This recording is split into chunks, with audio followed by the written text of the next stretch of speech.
Afghanistan, worse than a nightmare. President Obama can be applauded for his decisiveness in dispatching the chronically insubordinate Stanley McChrystal, but we are still left with a disaster of a war in Afghanistan that cannot be won, but the country as a whole will not support. No one in official Washington is leveling with the public about what is really going on. We hear a lot about counterinsurgency, but there's no evidence at all that counterinsurgency will work in Afghanistan. It's not working now, and even if we manage to put all the proper pieces together, the fiercest counterinsurgency advocates in the military will tell you that something on the order of 10 to 15 more years of hard effort would be required for this strategy to bear significant fruit. And we don't have 10 to 15 more years. We've been in Afghanistan for nearly a decade already. It's one of the most corrupt places on the planet and the epicenter of global opium production. Our supposed ally, President Hamid Karzai, is convinced that the U.S. cannot prevail in the war and is in hot pursuit of his own deal with the enemy Taliban. The American public gave up on the war long ago, and it is not at all clear that President Obama's heart is really in it.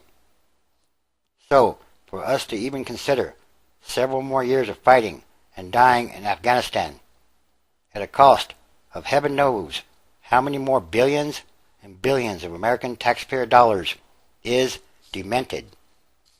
When he ordered 30,000 additional troops to Afghanistan last December, President Obama stressed that they would not stay forever.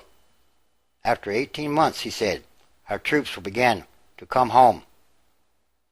Last weekend, though, he scorned the obsession around this whole issue of when do we leave, saying he was focused on making sure the troops were successful. The July 2011 deadline, he said, was intended to begin a process of transition. But that doesn't mean we suddenly turn off the lights and let the door close behind us, he also added. As he hands command of the war to General David H. Petraeus, Mr. Obama is trying to define what his timeline means, but not too much. Even as developments in Afghanistan have made meeting the deadline all the more daunting, Mr. Obama has sent multiple signals to multiple audiences, sticking by his commitment to begin pulling out while insisting that it does not mean simply walking away. So in other words, sending conflicting signals to friend and foe. But if he is maintaining maximum flexibility with deliberate ambiguity, the conflicting emphasis has left many wondering just what will happen next summer. The question dominated General Petraeus' last appearance on Capitol Hill 2 weeks ago when he testified as head of the United States Central Command overseeing the region. Military officers and intelligence officials bristle at the deadline because, they said, it had convinced many Afghans that Americans would not be around for the long term, making them less willing to defy the Taliban.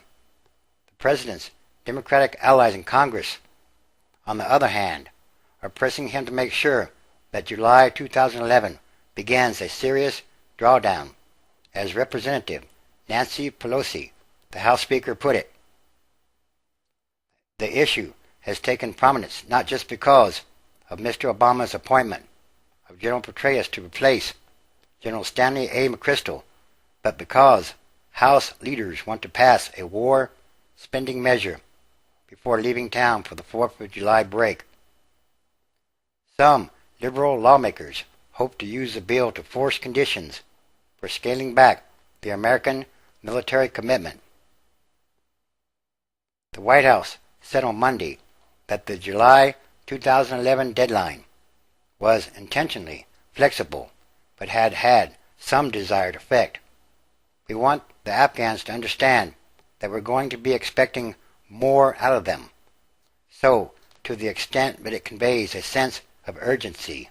That's an important message, said Ben Rhodes, a deputy national security advisor. At the same time, he noted that the president had not decided how quickly the drawdown would take place. That's clearly going to be an enduring commitment to Afghanistan past 2011, whatever the slope, he said. But that part of the message has not transmitted to many in the rural reaches of Afghanistan, where American troops regularly encounter Afghans who assume they are all leaving next year. A senior American intelligence official said the Taliban had effectively used the deadline to their advantage. He added that the deadline had encouraged Pakistani security services to hedge their bets and continue supporting militant groups like the Haqqani Network. They've been burned and they've seen this movie before, the official said, noting the American disengagement after the Soviet war in Afghanistan in the 1990s. Should the war deteriorate, he added, Pakistani leaders are thinking, we don't want Haqqani turning around and coming this way. Such factors have animated the debate in Washington.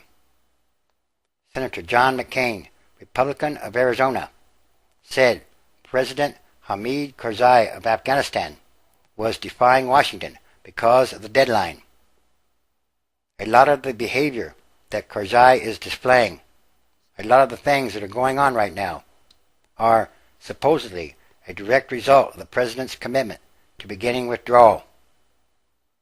On the other side of the spectrum, Ms. Pelosi told the Huffington Post that there must be a serious drawdown next summer, and that she was not sure how many Democrats will vote for war spending without enshrining such policy into law. I don't know how many votes there are in the caucus, even condition-based for the war, hands down, she said.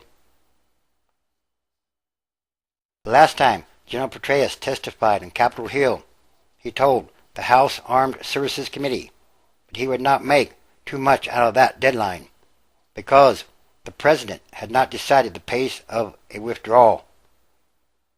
Before the Senate committee, he endorsed the deadline, but paused when Senator Carl Levine, a Michigan Democrat and the Armed Services Committee chairman, asked if it reflected his best military judgment.